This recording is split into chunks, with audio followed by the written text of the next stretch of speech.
ñoo toog par erreur mu wax ni sa client nangam la Badara répété ko ni ko jàngal nga ma lu ma xamul woon ndekete ñi jàpp ko tëj ñi xam ne bu ñu ko poursuivre moom moomu daan ko woo ñi bàyyi wax jooju dem di luqali leneen au nom de quoi. très bien daan ci ñëw alors dualité bi Bachir. man daal xam nga nee naa leen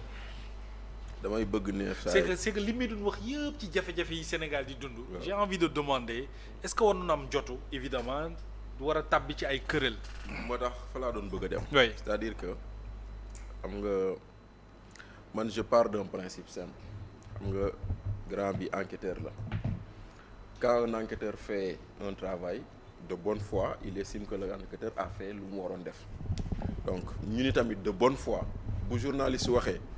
tant que weddeeguñu ko de bonne foi on tient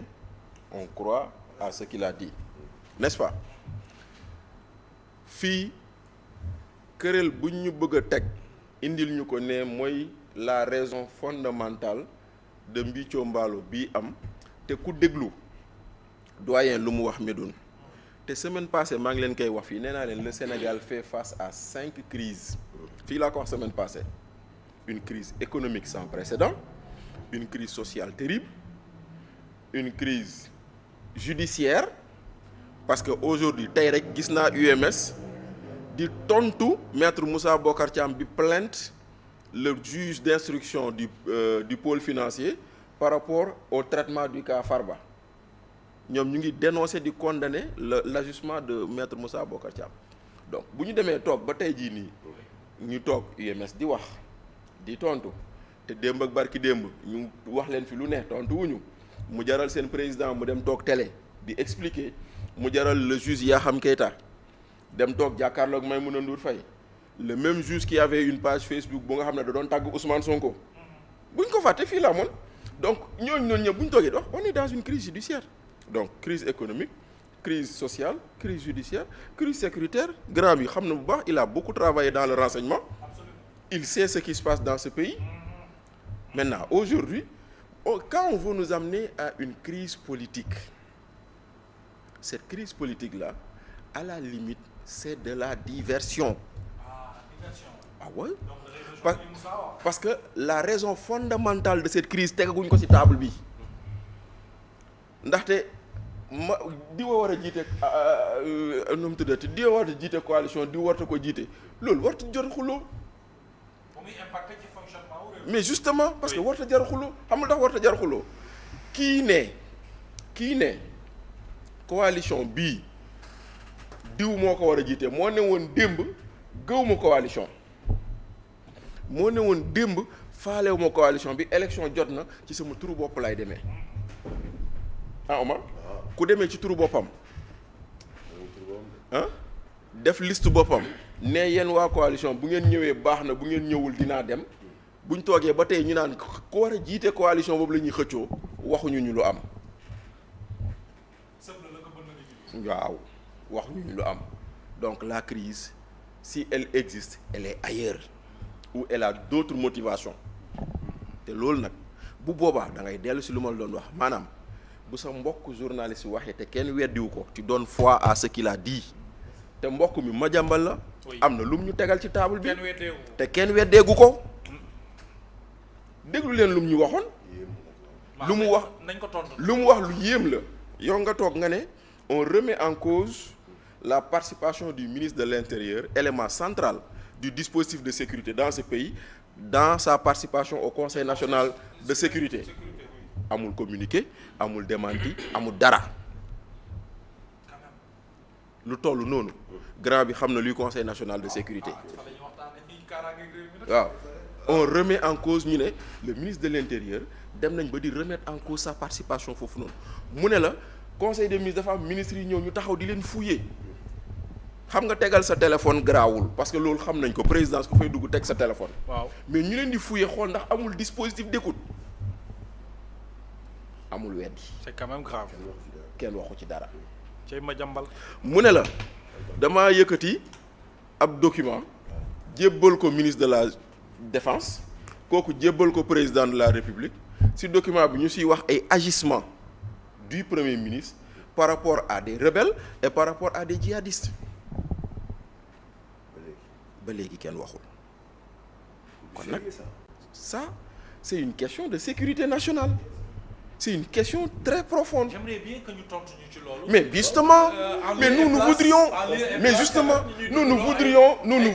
c'est-à-dire que moi, j'aimerais qu'on me dise. Il a même parlé de la dame, la rwandaise. J'aimerais qu'on me dise. ci biir Soya bi. waaw j'aimerais qu'on me dise que Madiambal lu mu wax du dëgg. ok waaw. mais waruñoo noppi noonu. Voilà. J'aimerais qu'on me dise que Madiambal qui nous dit que am na Gabonais bu yónnee xaalis pour le meeting du 8 par rapport à 1xBet et par rapport à Cheikh Dieng que xaw ma Cheikh Dieng que du dëgg Mohamed Dieng que du dëgg donc man c'est-à-dire que Mohamed c'est ça le débat fondamental c'est ça les véritables questions mais pas vouloir nous dire que oui président recevoir na coalition bi wala recevoir na parti bu bureau politique parti bi kii bind na kii bind na c'est quand bien même c'est important parce que je rejoins le major tey jii nii dañoo war a wekk suñu président gis nga bu doonoon muus sax suñu président la dëgg la bu doonoon muus sax suñu président la institution bu muy incarné tax dañ ko war a wekk moo tax je suis meurtri de voir des gens aujourd'hui pour des considérations politiciennes ñuy yàpp suñu président c'est dommage et c'est dommage maintenant quand bien même c'est pas normal mais loolu c'est l'accessoire le principal mooy lii mooy wax ji te loolu mooy le principal boo xam ne kenn tegu ci baaraam kenn waxu si c'est ça le véritable débat diversion bi nag kon nag diversion bi nag ñun tamit waruñu ko alimenter parce que vouloir dire est-ce que oui crise au sommet oui la crise au sommet existe maintenant quelles sont les raisons loolu lay wax ji muy benn deuxièmement la may wax nag xam nga nee naa leen on traverse 5 crises sécuritaire juridique économique politique ak sociale il faudrait pas qu'on en arrive à une 6e crise mooy la crise institutionnelle parce que li ñuy def nii ça peut avoir des répercussions sur nos institutions le fonctionnement déjà parce que bu ñu demee tey ba ay députés di menacer l'idée comme quoi budget bi duñu ko voter quand même et que ça puisse avoir des incidences sur le fonctionnement de nos institutions dañ leen naan attention mais nañ xam ni nag mënuñu dara ci président de la République xam nga lu tax le président a des leviers institutionnels constitutionnels politiques qui lui permettent de faire face gis nga réew mi xam nga lu ko yor te nit ñi xamuñu ko nee naa leen il y a l'État et l'État profond bu leen fàtte l'État profond dans ce pays et l'État profond chaque jour ma ne leen lundi bu ne ñu toog wax lii xew ci réew mi te mosoo gis communiqué bu jógee foofu waaw dëgg la de on n'a jamais vu un communiqué du Conseil national de sécurité te pourtant chaque mercredi ñu defal la communiqué Conseil des ministres te pourtant chaque lundi ñii ŋànk réew mi toog waxtaanee réew mi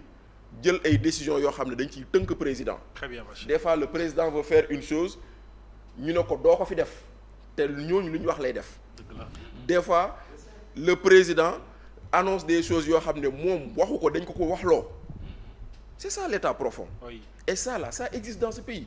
c'est pas pour rien que tey jii nii y a des personnes yoo xam ne elles peuvent être institutionnellement identifiées comme des personnes yoo xam ne donc ñuy def attaque yooyu waruñu xool rek Diomaye comme un simple président il y a tout un état derrière pas du tout il faut que les gens le comprennent aussi waaw bu ñu xamoon ni Diomaye mii ñuy jéem a tuutal Diomaye amul lu ko gën a rëy tey Sénégal état la bu ñu ko comprendre oon duñu wax lu ñuy wax très bien voilà parce que bu ñu doon koo si mayoon minute laa la wax mu dugg lundi conseil national de sécurité bu génnee dootul waxati wax leneen merci beaucoup Bachir c'est tellement important Omar comme la waaj